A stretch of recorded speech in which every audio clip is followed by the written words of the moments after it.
Deuteronomy 12. These are the rules and regulations that you must diligently observe for as long as you live in this country that God, the God of your fathers, has given you to possess. Ruthlessly demolish all of the sacred shrines where the nations that you're driving out worship their gods, wherever you find them, on hills and mountains or in groves of green trees. Tear apart their altars, smash their phallic pillars, burn their sex and religion Asherah shrines, break up their carved gods, obliterate the names of those god sites. Stay clear of those places.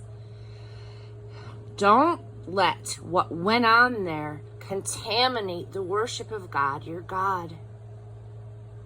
Instead, find the site that God, your God, will choose and mark it with his name as a common center for all of the tribes of Israel, and assemble there. Bring to that place your absolution offerings and sacrifices, your tithes and tribute offerings, your vow offerings, your freewill offerings, and the firstborn of your herds and flocks. Feast there in the presence of God, your God. Celebrate everything that you and your families have accomplished under the blessing of God, your God. Don't continue doing things the way we're doing them at present, each of us doing as we wish. Until now, you haven't arrived at the goal, the resting place, the inheritance that God, your God, is giving you. But the minute that you cross the Jordan River and settle into the land of God, your God is enabling you to inherit, he will give you rest from all of your surrounding enemies. You'll be able to settle down and live in safety.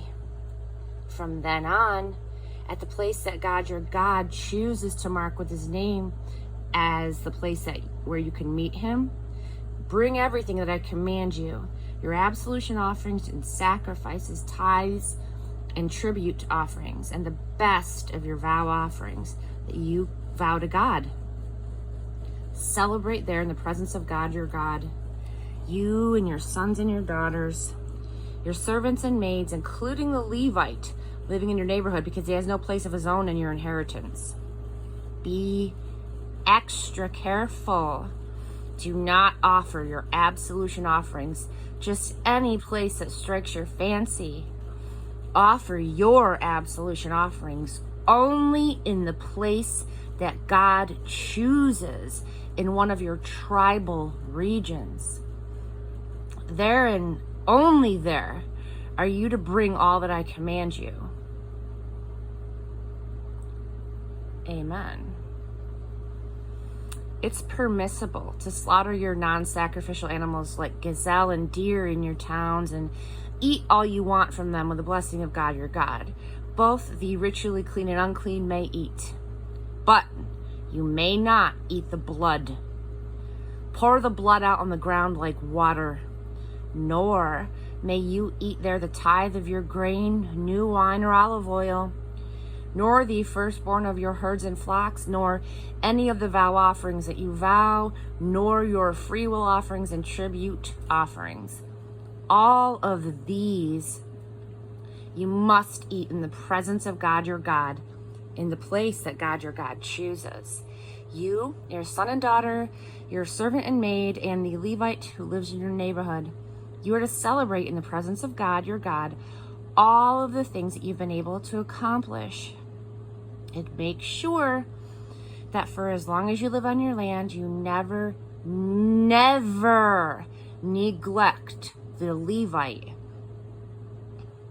When God, your God, expands your territory, as he promised that he would, and you say, I'm hungry for meat, because you happen to be craving meat at the time, go ahead and eat as much meat as you want. If you're too far away from the place that God, your God, has marked with his name, it's all right to slaughter animals from your herds and flocks that God has given you, as I've commanded you. In your own towns, you may eat as much of them as you want. Just as the non-sacrificial animals like the gazelle and deer are eaten, you may eat them. The ritually unclean and clean may eat them at the same table. Only this: absolutely no blood. Do not eat the blood. Blood is life. Do not eat the life with the meat. Do not eat it. Pour it out on the ground like water. Don't eat it. Then you'll have a good life, you and your children after you. By all means, do the right thing in God's eyes. And this, lift high your holy offerings and your vow offerings and bring them to the place that God designates. Sacrifice your absolution offerings, the meat and blood, on the altar of God your God. Pour out the blood of the absolution offering on the altar of God your God. Then you can go ahead and eat the meat. Be vigilant. Listen obediently to these words that I command you so that you'll have a good life, you and your children, for a long, long time, doing what is good and right in the eyes of God your God. When God your God cuts off the nations whose land that you're invading, shoves them out of your way so that you displace them and settle in their land, be careful that you don't get curious about them after they've been destroyed before you. Don't get fascinated with their gods, thinking, well, I wonder what it was like for them worshiping their gods. I'd like to try that myself. Do not do this to God your God.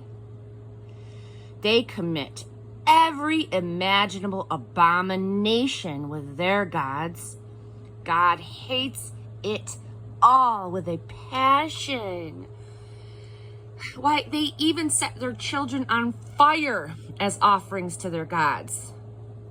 Diligently do everything that I commanded you, the way I commanded you, and don't add to it and do not subtract from it.